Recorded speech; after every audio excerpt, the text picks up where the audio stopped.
tanto faz. Eu só acharia válido, já que nós estamos assim bem acomodados desse modo, que se vocês quiserem fazer 2 ou 3 observações, 2 ou 3 perguntas, a gente responde e depois retomamos o trabalho com aquela equipe que estava ali em cima e vamos ver casos que preocupem vocês, solicitações, doentes e assim por diante. Alguma dúvida sobre a etapa anterior?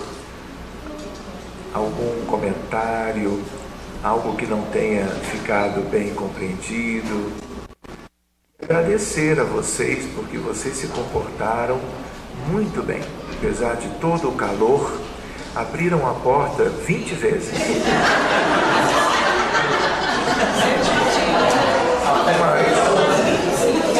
Mas faz parte. Mas no mais, se comportaram muito bem.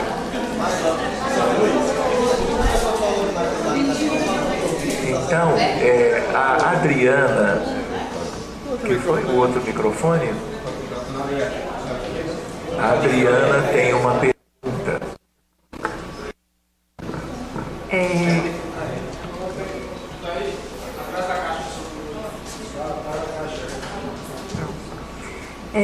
A gente percebeu que a ideia inicial era fazer o atendimento coletivo, né, nos 2 casos.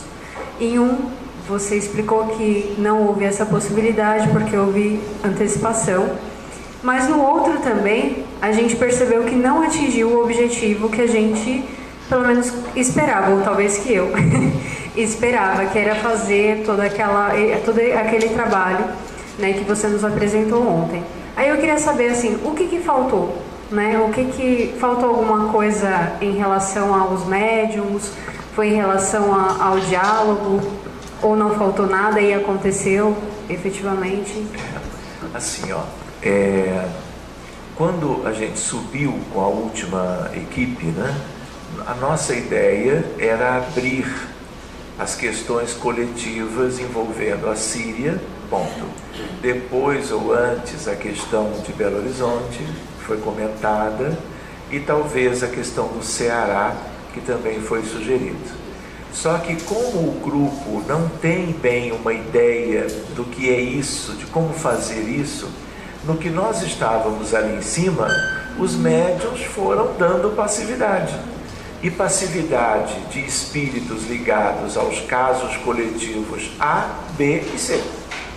Então eu me adaptei, eu vi o que estava acontecendo, me dei conta e tratei de cuidar ou ajudar a cuidar o que vinha vindo pelos médiuns, porque são médiuns bem preparados, são médiuns muito sensíveis, e no que você começa, entende?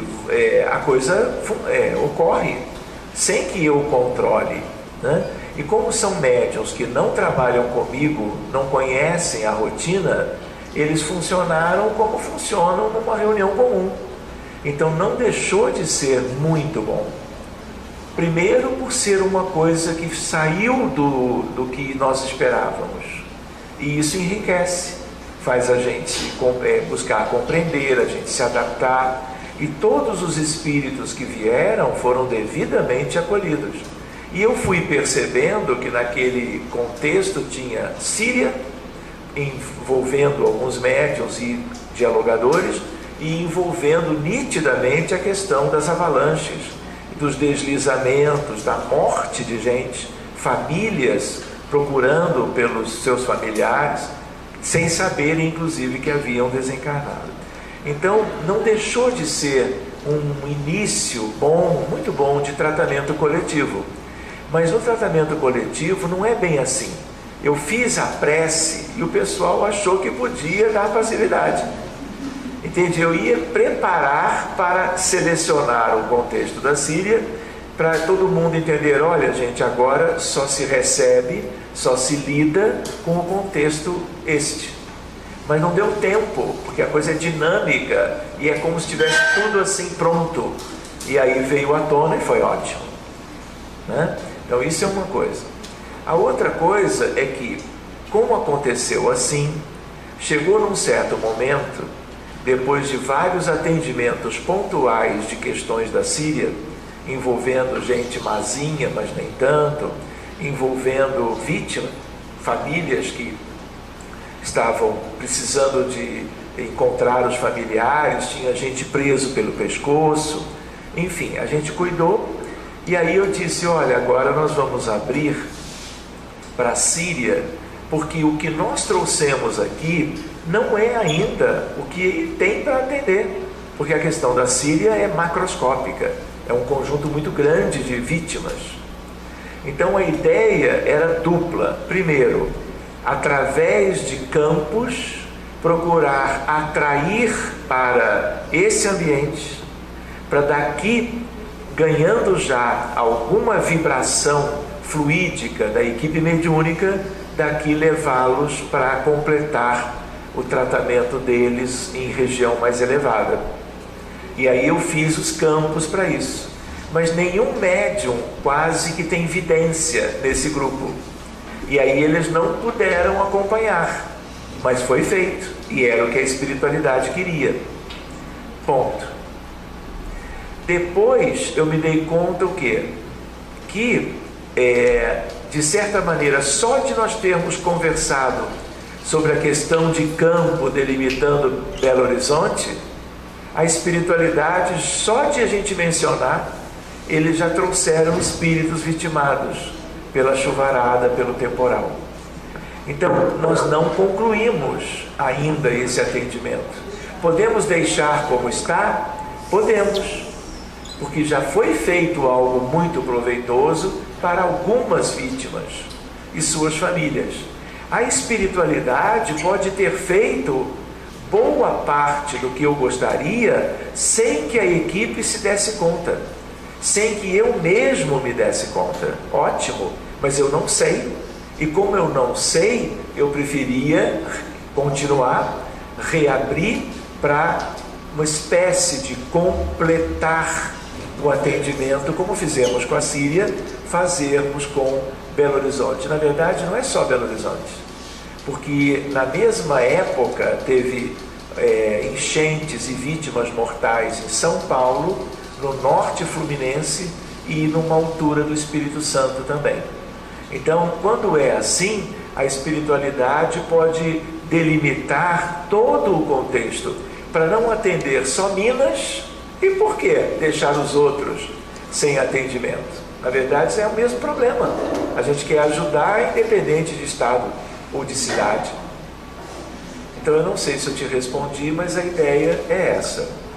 Agora, por que a gente não fez o que eu pensava? É porque somos bons e muitos médiuns ali naquela equipe. E aí a coisa veio à tona nos moldes da reunião mediúnica tradicional. Cultura mediúnica. E foi ótimo, como toda reunião mediúnica é muito boa. Né? A ideia da questão coletiva seria atender 2 vítimas ou 3 com diálogo e acolhimento, e o restante todo, para não se perder muito tempo no diálogo fraterno múltiplo, a gente então criar campos favoráveis para resgatar. Só que, em geral, eu preciso de médiuns com vidência, que me digam, olha Sérgio, estou vendo aqui um monte de gente sofrendo muito por uma determinada circunstância.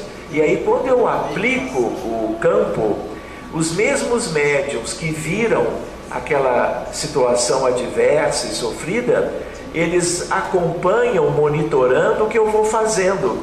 Não o que eu vou fazendo, o efeito do que eu vou fazendo. Porque se não tiver efeito, eu tenho que fazer outra coisa. Então, eu preciso de médiuns de vidência para tratamento coletivo. E de uma vidência boa, confiável. E como eu não conheço aqui quase ninguém do ponto de vista prático da mediunidade, eu fui fazendo o que me cabia. Mas eu percebi que poucos têm evidência. Não que isso atrapalhe, mas cria um pouquinho de dificuldade. Só isso. A nossa irmã. Eu pude perceber alguns movimentos diferenciados que o senhor utilizou.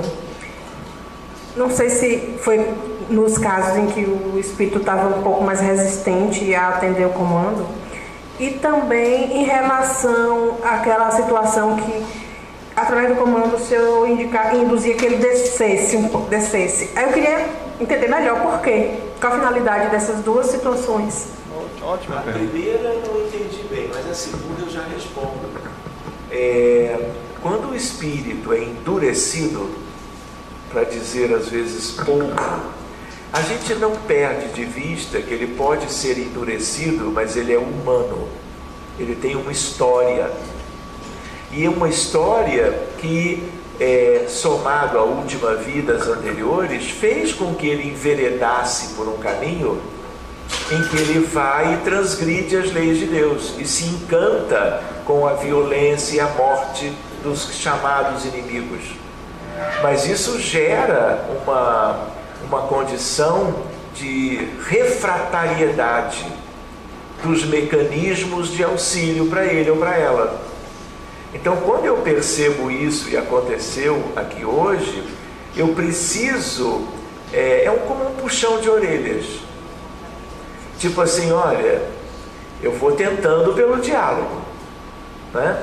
O mais amoroso possível, fraterno.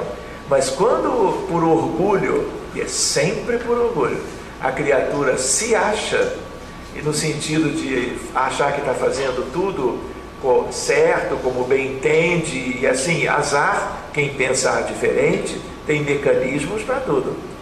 E qual é o interesse? Ajudá-lo. Mas ele apresenta uma limitação que outros não têm.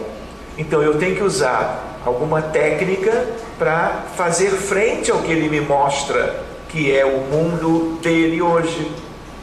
Então qual é a ideia? Como eu sei que se ele permanecer naquele diapasão de frequência pessoal, ele vai sofrer muito, e a gente não quer, mesmo que ele seja hoje um assassino e tenha matado muita gente na guerra da Síria. O que a gente faz? A gente leva ele, primeiro abre. Vocês viram que eu falava de anjo Gabriel? Anjo Gabriel é o anjo da anunciação. Não é pouca coisa, não. Entende? O anjo, para chegar a Isabel, que era a mãe de João Batista, para chegar a Maria de Nazaré e falar as duas sobre as suas gestações de João e de Jesus, isso é coisa de anjo. Então, anjo Gabriel eu aprendi, ele cuida das trevas. Não pensemos que qualquer segmento da vida humana terrestre, no mundo espiritual, é deixado de lado. De certo modo, eles ficam à revelia, porque o que eles querem é aquilo mesmo, né? Então eles têm uma zona própria de contexto de vida. E a gente viu ontem, né? Existe umbral inferior pelo André Luiz, depois treva superior, média, inferior e abismo. Então há de tudo. E o anjo cuida de tudo a partir do umbral inferior. E aí o que acontece? Eu abro sozinho, mas não é porque eu estou sozinho, é porque eu sei que ele me dá cobertura. Entende? Mas eu prefiro citar a figura angélica de Gabriel, para que fique claro que eu vou entrar num domínio que é fechado, de certo modo, mas que está sendo aberto. Tem mensagens de Dr. Bezerra nos tempos de transição, revelando que espíritos trevosos estão reencarnando no Brasil. E alguns a gente já sabe até o nome. E o cargo, né? Então, o que acontece? Voltando, a ideia qual é? No que eu abro e eu digo, olhe para onde você vai, é do tipo, se você não mudar, é esse o seu lugar. E eu não estou contando uma historinha, entende? E aí eu digo, olha, você vem matando as pessoas. Então esse é o lugar dos assassinos. Às vezes eu não digo esse nome porque é muito pesado. E aí eu vou levando ele para baixo. E é inevitável. Pode ser o espírito que for. Quando ele contata essa realidade, ele vai se sensibilizando, tipo, o que é isso? Tipo, aonde que eu fui me meter? Se eu fiz algo para entrar e permanecer nessa realidade, eu vou tratar de mudar, para sair fora.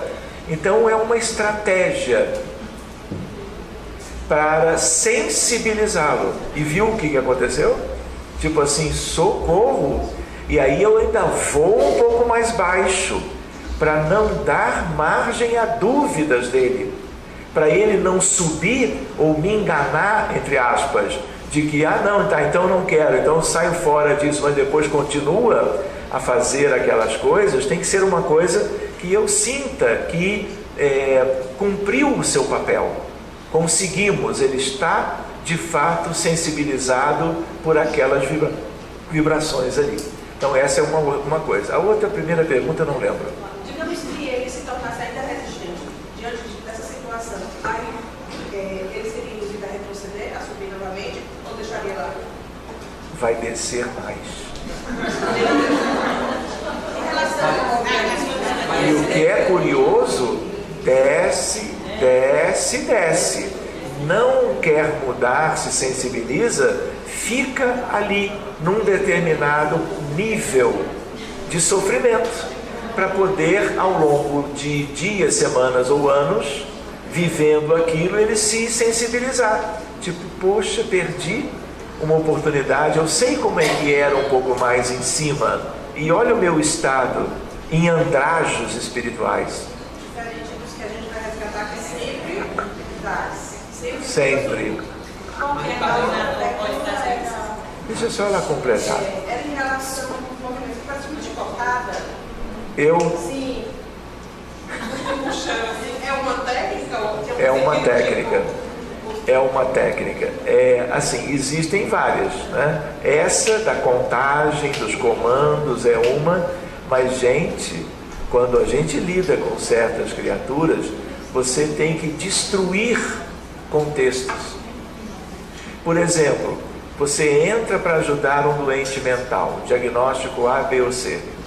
E aí tem um laboratório nas trevas, comandado por, às vezes, médicos, cientistas do mal. E eles criam como que prisioneiros e fazem testes e experiências em seres humanos desencarnados, para aprenderem a tecnologia envolvendo chips, envolvendo artefatos que potencializam o que eles desejam de criar de sofrimento para as pessoas. Quando o médium vê um laboratório, eu já sei que tem guarda tomando conta, tem que colocar o guarda para dormir, e ele dorme sem saber que dormiu, porque tem técnica para isso. E outra coisa, tem gente graúda regendo aquele laboratório, às vezes um laboratório imenso, com alta tecnologia. E aí o que acontece? Tem que liberar as vítimas. Para liberar as vítimas existem técnicas. E depois a gente tem que lidar com a liderança, o chefe do laboratório. Aí é um predador. Depois de fazer o que é devido com a criatura, tem que destruir o laboratório. Por quê? O laboratório está lá embaixo. É uma área física grande.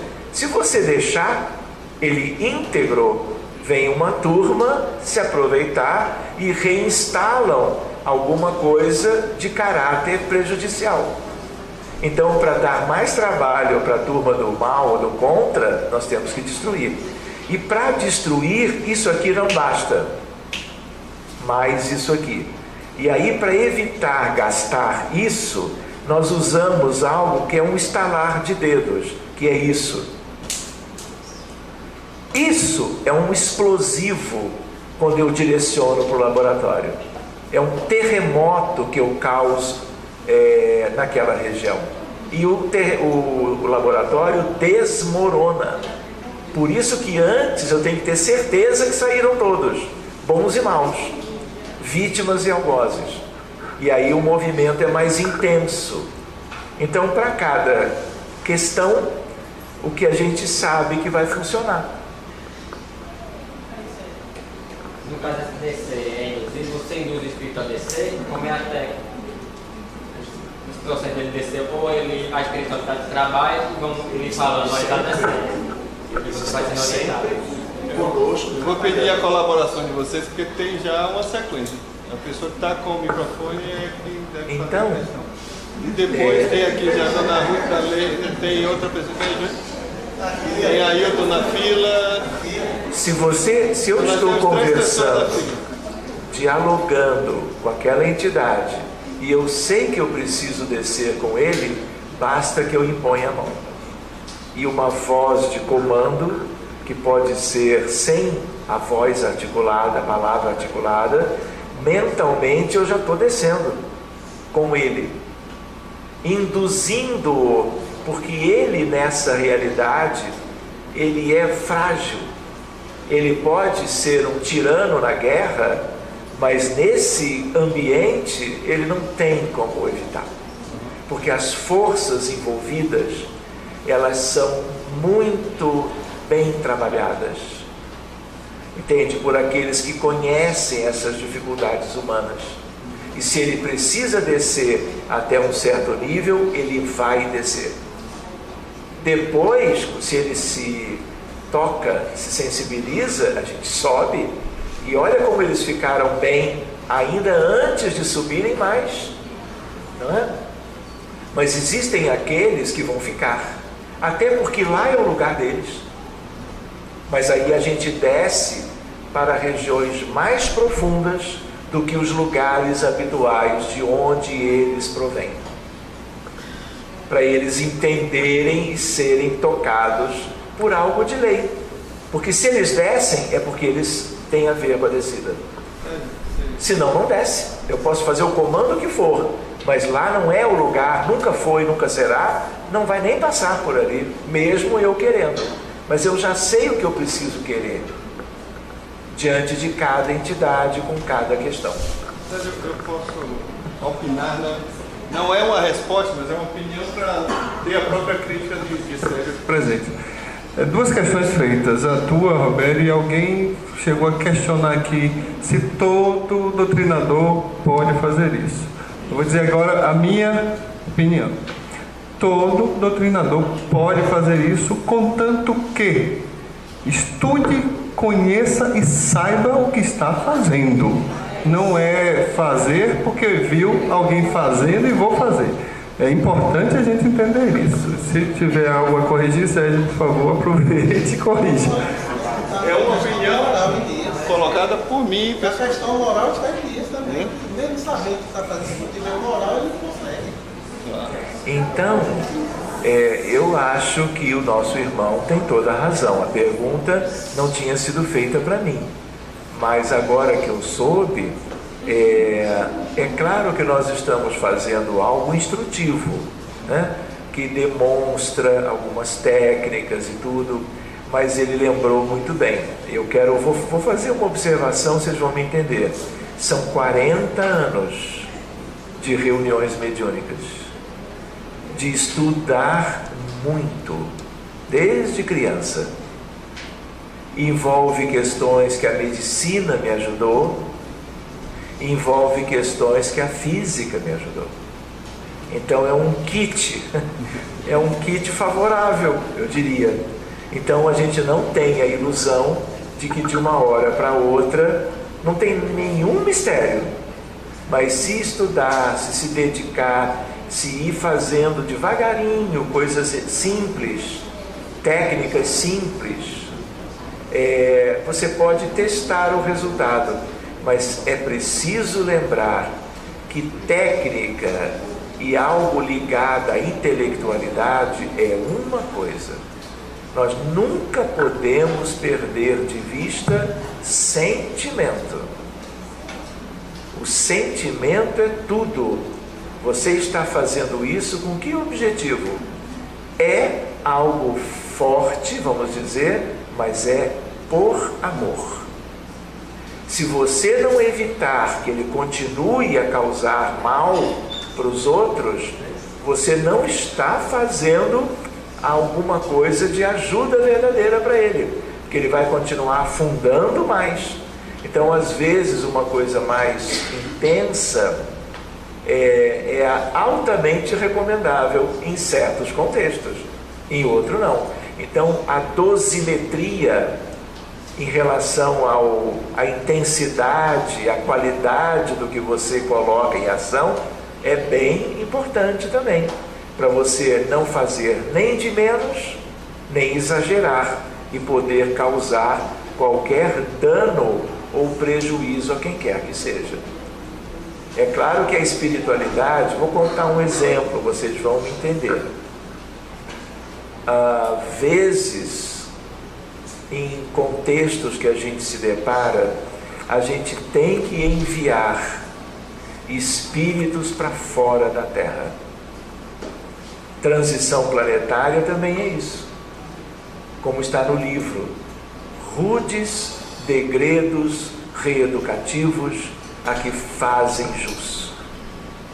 Esse processo começou há décadas, vai durar séculos, mas dependendo do que você encontra, o interesse da espiritualidade, e é nítido a partir de médiuns experientes, é que cumpriu o período na Terra.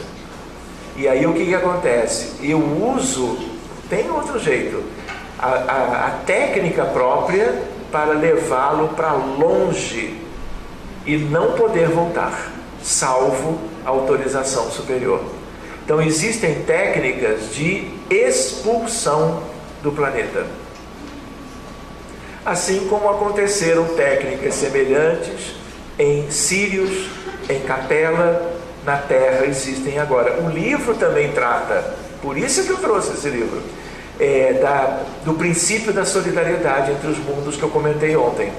E os mundos mais próximos à Terra são Sírios, Capela e o que vem mais baixo vibratoriamente em relação à Terra.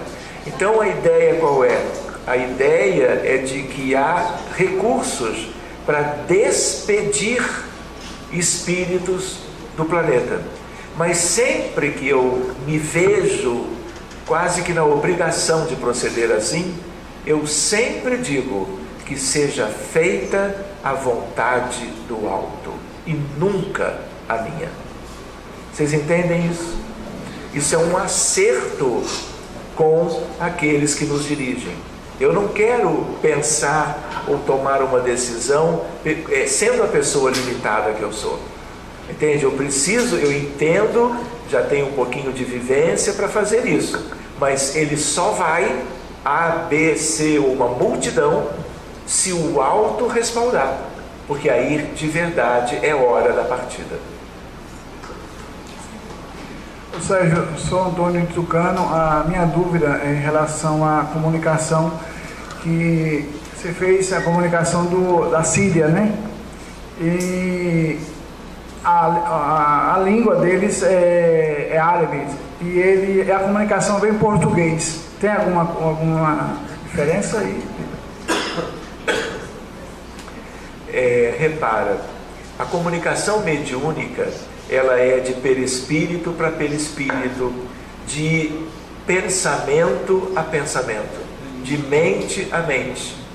Então é claro que os sírios, ainda mais os que morreram recentemente de qualquer lado da guerra, só falam sírio. Alguns sírios falam inglês porque aprenderam na escola e não falam mais nada, né? Algum dialeto, dependendo da região, tudo isso é válido. Mas eles vêm para a comunicação e o médium recebe as ideias e os pensamentos e naturalmente há um ajuste para o idioma corrente do médium, que é o português, porque estamos aqui. Então isso não é um entrave. A língua estrangeira nunca pode ser pretexto para a gente não ajudar o que está lá fora. Nunca. Outra questão que o espírita deve conhecer chama-se xenoglossia. O que é xenoglossia? É um médium encarnado, claro, que quando recebe uma entidade, eu já vivi várias experiências interessantes, ele se comunica, o espírito se comunica no idioma dele. E o médium, em geral um médium de incorporação, vamos dizer assim, em que o espírito tira completamente a alma do médium de contexto, ele que trabalha o aparato vocal e fala o idioma que ele quer, que é o corrente dele. Mas xenogrossia é um fenômeno raro. Então eu já tive a Regina lá em Copacabana manifestando espíritos que gesticulavam que nem as mulheres árabes e falavam em árabe comigo. E o que é curioso, eu entendi o que ela dizia. E eu não sei, conscientemente, diria minha avó de novo, patavina de árabe. Mas nós nos comunicávamos. Eu falava em português, ela entendia o que eu queria dizer. Porque a questão oposta também ocorre. Mas então o idioma, gente, não é impedimento. Ninguém pode dizer, olha, eu vou atender o Bataclan, não vou atender não, porque lá é em Paris e eu não sei francês. Não tem que se preocupar com isso. Se houver uma limitação, põe a mãozinha a nível do vórtice ou do centro de força laríngeo e pensa ajustamento do idioma. Pronto. Pessoal, vamos mais duas questões e a gente retoma o trabalho, senão a gente não chega onde quer. Bem, é uma observação. A gente, muitas vezes, eu pelo menos, coordeno mediúnica e me preocupo com o mentor da mediúnica e as coisas ocorrem. Mas eu pude observar que é preciso se ter consciência qual espírito elevado que é encarregado daquele trabalho, daquela região, daquela zona, no caso o anjo Gabriel. E se ter consciência também qual é o espírito atrasado, vamos chamar assim, que também se sente dono daquela zona para lidar com dois. Ou seja, eu pude observar que é um processo de interação, de relacionamento do interlocutor, do dirigente, conscientemente com essas categorias. E aí eu fiz uma associação, eu não sei se vocês viram aquele filme Fantasia de Walt Disney, se alguém aqui viu, é um filme muito bem feito, e tem uma música que eles utilizam Mickey como aprendiz de feiticeiro. Não sei quem viu esse filme. E o aprendiz de feiticeiro, ele aprende algumas coisas e é um problema muito sério porque ele não domina tudo. É bom que a gente veja humildemente o quanto nós precisamos aprender. Vocês acessem o filme Fantasia de Walt Disney e veja aquela cena do aprendiz de feiticeiro, porque a gente estamos aqui incentivados a evoluirmos, a nos qualificarmos.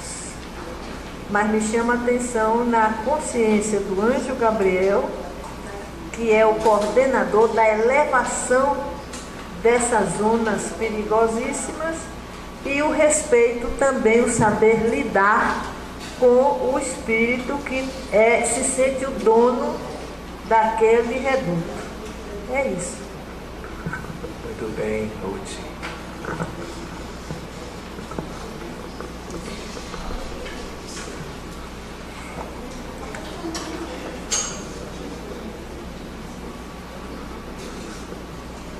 Então, tem mais uma pergunta?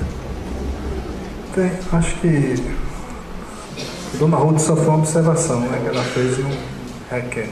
Então, nós estávamos conversando aqui sobre se existe alguma literatura sobre essas técnicas. Essa seria a primeira pergunta. Uma outra pergunta seria o seguinte, até aquilo que eu estava conversando ontem, sobre os processos kármicos.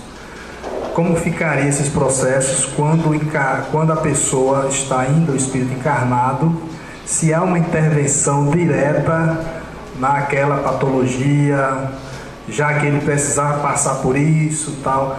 Claro que nós acreditamos nas leis universais e nada acontece sem a vontade do Pai, né? Mas eu gostaria que você fizesse um comentário sobre isso. E existem casos, por exemplo, no livro de Dona Ivone fala muito sobre isso, né? Casos que não são resolvidos nessa existência. Eu gostaria que fizesse um comentário sobre isso. Esse é um comentário de Dona Ivone no livro Recordações da Mediunidade. É até o caso lá do padre, né, que não foi resolvido naquela existência. Então eu gostaria que fizesse esse comentário. Muito bem, a primeira pergunta foi referências a respeito das técnicas. Algumas dessas técnicas são nitidamente de algo que nós chamamos de apometria. Então, a apometria surgiu com um psiquiatra de língua hispânica que chamou o desdobramento induzido por um terapeuta para criar condições de cuidar de contextos espirituais. Ele chamou inicialmente de hipnometria. E Dr. Lacerda o assistiu no Congresso de Espiritualidade e achou que devia, com o seu grupo mediúnico no Hospital Espírita de Porto Alegre, desenvolver essas técnicas.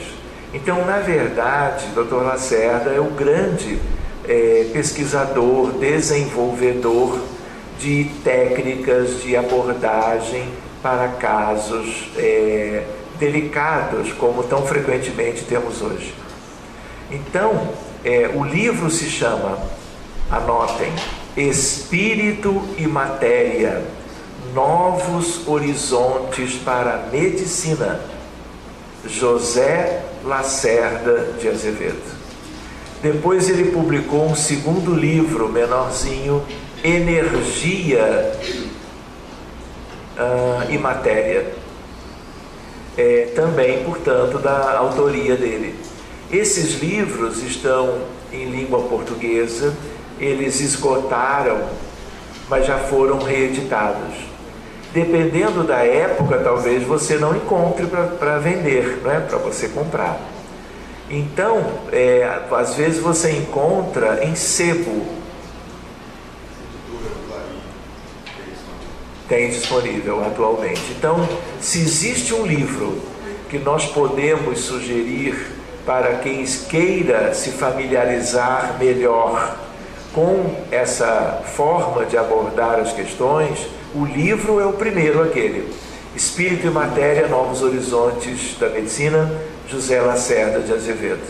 Agora, a gente lembra que isso não é para principiante, isso é para quem já é espírita, para quem já está familiarizado em acompanhar ou funcionar em reuniões mediúnicas, como dizia Kardec, reuniões mediúnicas sérias.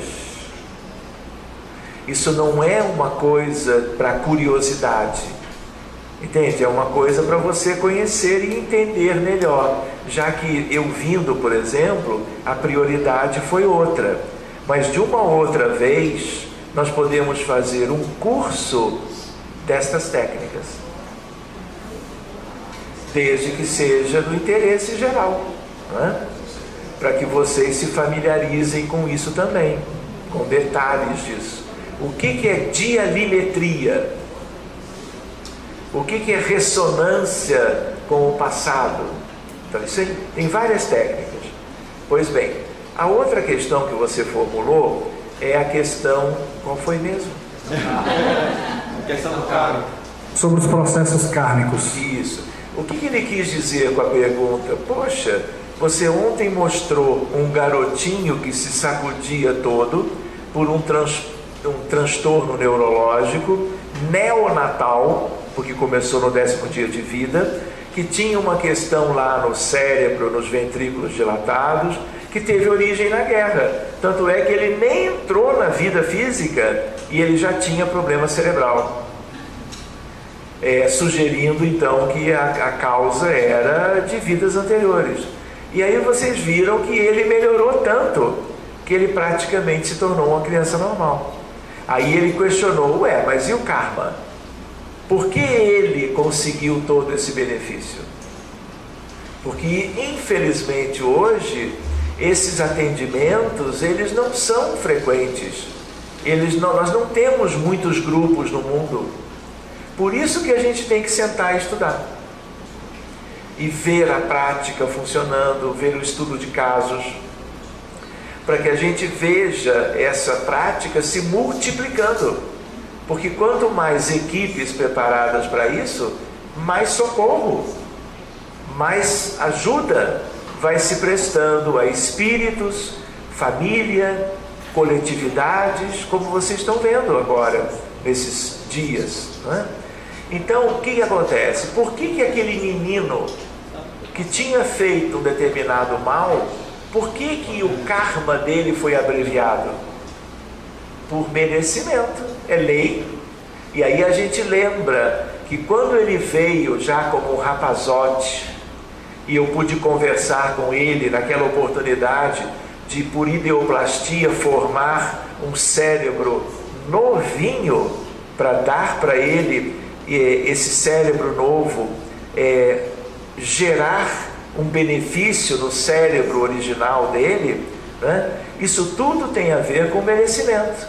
A maioria de casos parecidos não chegam. Quantos dos microcéfalos do Nordeste tiveram chance de ser beneficiados num atendimento melhorzinho? Entende? Então isso tem a ver com uma questão que a gente comentou ontem, do arrependimento à reparação. Então, se há o arrependimento, quanto mais precoce ele é, isso abre perspectivas do caso chegar a algum grupo que possa ajudá-lo a reverter aquele prejuízo que seria muito maior se deixado fluir sem atendimento. Infelizmente, ainda prepondera esse karma, né, ainda gerando tantos prejuízos e sofrimentos. Então, isso tem duas questões: a questão de grupos capacitados que possam atender mais e melhor, e também o merecimento de cada enfermo, cada paciente, que nem todos têm, ainda terão de futuro. E às vezes precisarão viver um período longo na vida física até que outros aspectos sejam ou lhes sejam favoráveis. Ok.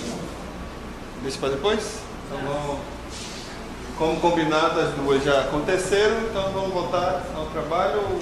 Lembrando que nós estamos quase às 19 horas. Então, mais uma vez, é preciso priorizar o que nós vamos fazer. Sérgio, o que é que você...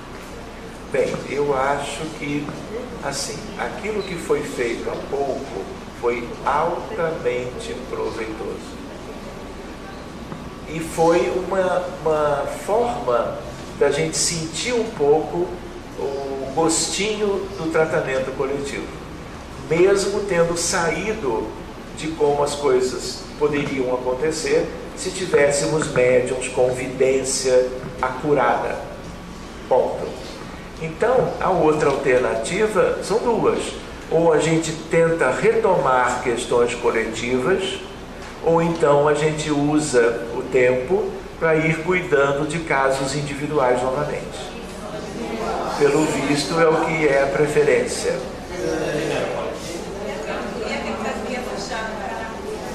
Gostaria, meu pensamento seria consultar, ver se realmente tem necessidade, uma questão de Minas Gerais, de conferência, não tem por que não fazer, é pouco tempo, vai ser 1 hora nem 2, conferia para a gente ter a certeza de que precisava ou não precisava, e aí dava seguimento. Não abriria mais nada coletivo. Vocês ouviram a sugestão do nosso irmão? Porque ele ficou sensibilizado com a ideia de que a gente começou a atender o drama das enchentes e não foi adiante. Mas a gente também lembra que há muitos casos que ficaram pendentes, né? Então a gente pode combinar duas coisas. Uma é que eu queria mostrar para vocês a utilização de algo que a gente chama de corrente magnética. Corrente magnética é para socorro coletivo. Eu comentei uma vez ou outra, ontem ou hoje. E nós podemos também, já que não podemos tudo, usar a corrente para muitas questões coletivas. Uma delas, o que ficou faltando para Minas Gerais, Espírito Santo, São Paulo e norte do Rio de Janeiro. Deixarmos para usar essa outra modalidade quando nós nos reunirmos mais para o final dessa etapa. Okay. Essa é uma ideia. Então, mais adiante eu preciso dizer para vocês o que é a corrente, como funciona, e usarmos a corrente para seguirmos ajudando coletividades. Tá bem? Outra coisa que eu queria dizer agora, porque eu sou capaz de esquecer. Há 3 anos atrás, me veio como uma intuição para que eu criasse um grupo de prece pela humanidade. Posso? Só organizando aqui. E aí qual é a ideia?